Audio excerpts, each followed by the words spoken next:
நாகப்பட்டினம் அரசு மருத்துவக் கல்லூரி மருத்துவமனையில் உலக குருதி கொடையாளர் தினத்தை முன்னிட்டு அரசு மருத்துவக் கல்லூரி மருத்துவமனை குருதி மையம் மற்றும் குட்வில் ஃபவுண்டேஷன் சார்பில் மாபெரும் இரத்த தான முகாம் நடைபெற்றது. சிறப்பு அழைப்பாளராக கீழ்வேளூர் எம்எல்ஏ டி லதா கலந்து கொண்டு தொடங்கி வைத்ததில் முகாமில் பெண்கள் உள்ளிட்ட 100க்கும் மேற்பட்ட குருதி கொடையாளர்கள் பங்கேற்று இரத்த தானம் அளித்தனர். சென்னை மாதாவரம் நகராட்சி அலுவலகத்திற்கு எதிரில் அமைந்துள்ள மதுபான கடை பொதுமக்கள் மற்றும் பள்ளி மாணவ மாணவிகள் செல்வதற்கு மிகுந்த சிரமத்திற்கு உள்ளாவதாக இருப்பதால் அகற்றக் கோரி அப்பகுதி மக்கள் போராட்டத்தில் ஈடுபட்டு வருகின்றனர். மேலும் தகவல் அறிந்து சம்பவ இடத்திற்கு சென்ற மாதாவரம் காவல்துறையினர் போராட்டத்தில் ஈடுபட்டு வரும் பொதுமக்களிடம் பேச்சுவார்த்தையில் ஈடுபட்டு வருகின்றனர். தூத்துக்குடி மாவட்டத்தில் புதிதாக துவக்கப்படும் பட்டாசு ஆலைகளுக்கு தடையில்லா சான்று மற்றும் பட்டாசு தயாரிக்க தேவைப்படும் மூலப்பொருளான கந்தகம் பயன்படுத்துவதற்கான உரிமை வழங்க கோரி பலமுறை மனு அளித்துள்ளோம். இந்நிலையில் சான்று வழங்காததை கண்டித்து நாளை ஜூன் 16ஆம் தேதி மாவட்ட ஆட்சியர் அலுவலகம் முன்பு அறப்போராட்டம் நடத்தப்படும் என தூத்துக்குடி மாவட்ட பட்டாசு ஆலை உரிமையாளர்கள் மற்றும் தொழில் முனைவோர் சங்கத்தினர் அறிவித்துள்ளனர். இந்த மீதி உள்ள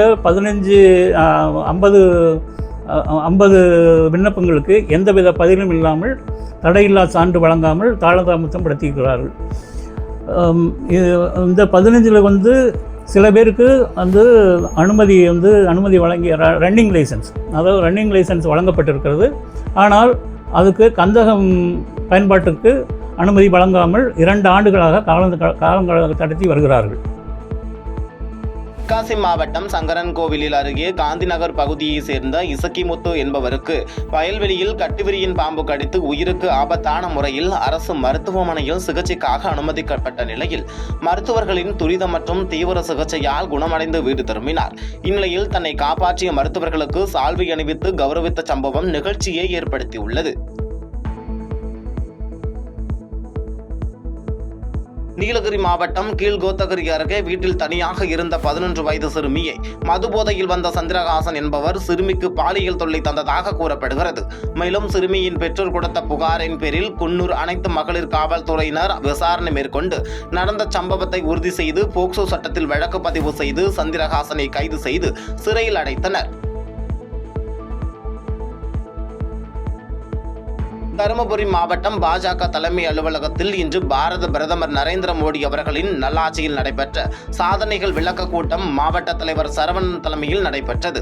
இதில் பாஜக மாநில துணைத் தலைவர் வெங்கடேசன் செய்தியாளர்கள் சந்திப்பின் போது சமூக நீதித்துறையில் இதுவரை இல்லாத மிகப்பெரிய அளவிற்கு பட்டியலின மக்களுக்கு மற்றும் பெண்களுக்கு அரசியல் அதிகாரம் வழங்கியவர் பிரதமர் மோடி என தெரிவித்திருந்தார்.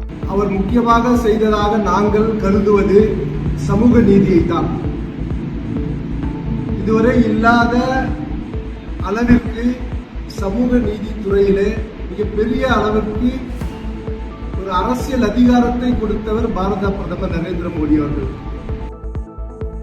புதுக்கோட்டை மாவட்டம் கரம்பக்குடி அருகே திருமணஞ்சேரி ஆர்ச்சியிலிருந்து கருக்காக்குறிச்சி வரை 8 கிலோமீட்டர் தொலைவில் பொதுமக்களின் பல்வேறு கட்ட போராட்டங்களுக்கு பிறகு ரூபாய் 7 கோடி மதிப்பீட்டில் தார் சாலை அமைக்கும் பணி தீவிரமாக நடைபெற்று வருகிறது. இந்நிலையில் சாலை தரமற்ற முறையில் போட்டிருப்பதாகவும் தரைப்பாலம் சிதிலமடைந்து இடிந்து விழும் தருவாயில் உள்ளதால் உடனடியாக மாவட்ட ஆட்சியர் நேரடி ஆய்வு மேற்கொண்டு உரிய நடவடிக்கை எடுக்க வேண்டும் என பொதுமக்கள் கோரிக்கை விடுத்துள்ளனர். திருமணஞ்சேரி கோயிலுக்கு பக்கத்தில் 1 கிலோமீட்டர் பிடாரி கோயிலுக்கு அருகாமையில் போட்டிருக்க ரோடு தாரே பிடிக்கல. ஜல்லியில் அந்த தார் அப்படியே சல்லியை தனியாக உருண்டு கிடக்குது. போகிற வர்ற மக்கள்லாம் நின்று பார்த்துட்டு போகுது. ஒரு 10-20 கூட அல்லலாம் அந்த அளவுக்கு பரண்டு போய் கிடக்குது. அதே மாதிரி நிறைய இடத்துல இருக்குது. இந்த தார் சாலையை போட்டாங்களே, இந்த தார் சாலையை முறையாக தாரை ஊற்றி போட்டாங்க. கரம்பக்குடி இந்த திருமணஞ்சேரி கோயில் உத்தரப்பிரதேசத்தில் இருக்கிற காசி விஸ்வநாதர் காசியை விட வீசம் கூட அப்படிங்கிறாங்க. கிட்டத்தட்ட ஒரு 500 கிலோமீட்டர் சுற்றளவுல மிகவும் புகழ்பெற்ற தலம். ஒரு நாளைக்கு 50 திருமணம் நடக்கக்கூடிய இடம். அப்பேற்பட்ட அந்த புகழ்மிக்க அந்த தலத்துக்கு போடுற ரோட்டை முறையாக போடலாம். அதிகாரிகளுடைய கவனக்குறைவு இதுக்கு ஒரு காரணம். அரியலூர் மாவட்டம் ஜெயங்கொண்டம் சட்டமன்ற தொகுதிக்குட்பட்ட அனைத்து அரசு மற்றும் அரசு உதவி பெறும் பள்ளிகளில் 10ஆம் வகுப்பு மற்றும் 12ஆம் வகுப்பு பொதுத் தேர்வில் 3 இடங்களை பெற்ற 320 மாணவ மாணவியருக்கு எம்எல்ஏ வைத்தியலிங்கம் கலந்து கொண்டு பரிசுகள் மற்றும் சான்றிதழ்களை வழங்கினார். மேலும் கல்வியின் முக்கியத்துவம் குறித்து மாணவர்களுக்கு எடுத்துக் கூறி கல்வியில் சிறந்து விளங்க வேண்டும் என அறிவுரை வழங்கினார். உயர்நிலை பள்ளி இளையூரில் படித்தேன். ஃபர்ஸ்ட் மார்க் எடுத்திருக்கேன், 461. இங்கே வந்து எதுக்காக எங்களை கூப்பிட்ருக்காங்கன்னா, first mark, second, third mark எடுத்த அனைத்து அரசு உதவி பெறும் பள்ளியிலேருந்து வந்திருக்க பிள்ளைங்களுக்கு உதவித்தொகை கொடுக்கறதுக்காக கூப்பிட்ருக்காங்க. மாண்புமிகு எம்எல்ஏ அவர்கள் வைத்தியலிங்கம் அவர்கள் எங்களை கூப்பிட்ருக்காங்க. அதனால இங்கே வந்திருக்கோம். இந்த உதவித்தொகை என்னோடய படிப்புக்கு எந்த விதத்தில் உதவுனா, நான் அடுத்து வந்து 11th போக போகிறேன். நான் என்ன குரூப் எடுக்கிறேனோ அது சம்மந்தப்பட்ட பொருட்கள் வாங்குறதுக்கு, என்னோடய எஜுகேஷன் சம்மந்தப்பட்டதுக்கு இந்த உதவித்தொகை உதவும். இதை கொடுத்த எம்எல்ஏ அவர்களுக்கு மிக்க நன்றி. அரியலூர் மாவட்டம் ஜெயங்கொண்டம் அருகே மூடிய அரசு டாஸ்மாக் கடையை மீண்டும் திறப்பதற்கு அரசு முயற்சி செய்வதாக தகவல் அறிந்த பொதுமக்கள் டாஸ்மாக் கடை அருகே திரண்டனர். மேலும் அரசு டாஸ்மாக் கடையை மீண்டும் திறக்கக்கூடாது என்பதை வலியுறுத்தி அரசின் கவனத்திற்கு எடுத்துச் செல்லும் விதமாக நூதன முறையில் ஒப்பாரி வைத்து போராட்டம் நடத்தியது பரபரப்பை ஏற்படுத்தியது. மீனாட்சி சுந்தரேஸ்வரர் ஆலயத்தில் பாதுகாப்பு காரணங்களுக்காக பக்தர்கள் மட்டுமின்றி ஊடகவியலாளர்களும் கோயில் வளாகத்திற்குள் கேமரா, கைபேசி உள்ளிட்டவைகளை கொண்டு செல்ல அனுமதி மறுக்கப்பட்டுள்ளது. இந்நிலையில் இளைஞர் ஒருவர் தனது நண்பர்களுடன் சேர்ந்து ரீல்ஸ் எடுத்து சமூக வலைதள பக்கத்தில் வெளியிட்டிருப்பது பக்தர்களை முகம் சுளிக்க வைத்திருக்கிறது. செய்திகளை உடனுக்குடன் தெரிந்து கொள்ள கீழ்கண்ட கேபிள் மற்றும் டிடிஹெச் நெட்வொர்க்குகளில் எம்நாடு செய்தி தொலைக்காட்சியை காணுங்கள். பாதகம் செய்பவரை கண்டால் நாம் பயம் கொள்ளலாகாது பாப்பா.